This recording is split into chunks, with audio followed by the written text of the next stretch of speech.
আসসালামু আলাইকুম প্রিয় দর্শক, আবারও স্বাগতম সকলকে মানুষের গল্প ইউটিউব চ্যানেলে। আজ আমরা একটি এতিমখানার উদ্দেশ্যে রওনা হয়েছি। সেখানে গিয়ে আমরা হুজুরদের সঙ্গে কথা বলে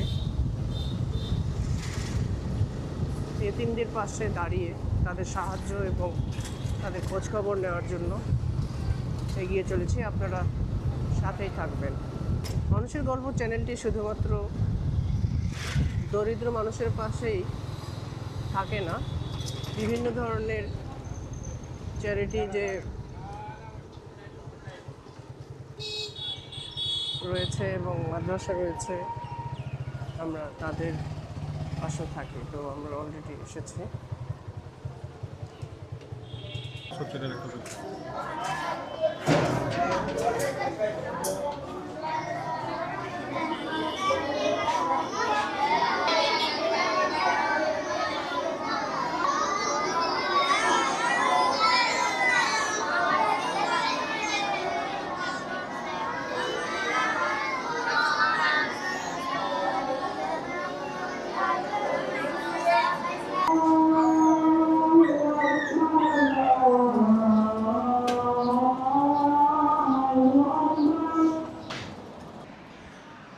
আসসালামু আলাইকুম প্রিয় দর্শক, আজ আমরা এসেছি একটি এতিমখানায়।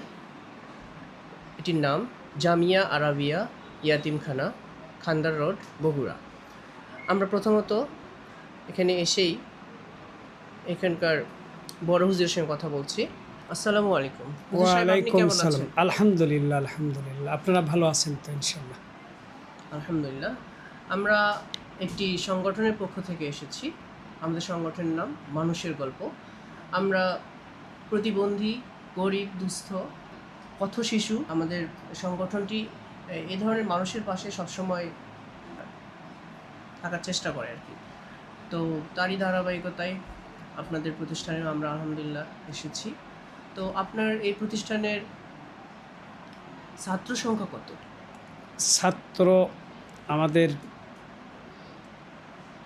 টোটাল ছাত্র হচ্ছে 86 জন, আর শিক্ষক আছে 8 জন, 2 জন বাবুর্চি, এই মিলে 95 জন আমাদের বর্ডার। সবগুলো শিক্ষক, ছাত্র এবং বাবুর্চি সহ আর কি। ওকে হুজুর সাহেব, আমি আপনার কাছে আরেকটি প্রশ্ন করতে চাই। যেহেতু সকলেই এখানে অনুদানমূলক বা সবাই এখানে অনেক দানবীর ব্যক্তিরা দান করে থাকেন, তেমনি আমাদের এই সংগঠনটি, মানুষের গল্প সংগঠনটি, আপনার এই প্রতিষ্ঠানের পাশে সামান্য কিছু অংশীজন হিসেবে অংশগ্রহণ করার চেষ্টা করছে।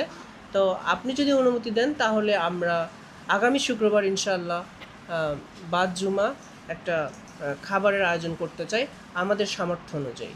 তো আলহামদুলিল্লাহ, যদি আপনার অনুমতি দেন তাহলে সেটা পসিবল। জি আলহামদুলিল্লাহ, আমরা গ্রহণ করলাম। আর আল্লাহ রসুল সাল্লাল্লাহু আলাইহি সাল্লাম বলছেন যে দুটি দান সবচাইতে উত্তম, একটি হলো অন্নদান আর একটা হলো বস্ত্রদান। ওরা যদি তৃপ্তি সহকারে খেতে পারে আল্লাহ খুশি হবে। আল্লাহ খুশি হলে তারা সবসময় কোরআন পড়ে দাতাদের জন্য, আপনাদের এই সংগঠনের জন্য তারা দোয়া করবে। আমরাও দোয়া করি আপনাদের এই সংগঠনকে আল্লাহ তাআলা এগিয়ে নিয়ে যায়। অসংখ্য ধন্যবাদ।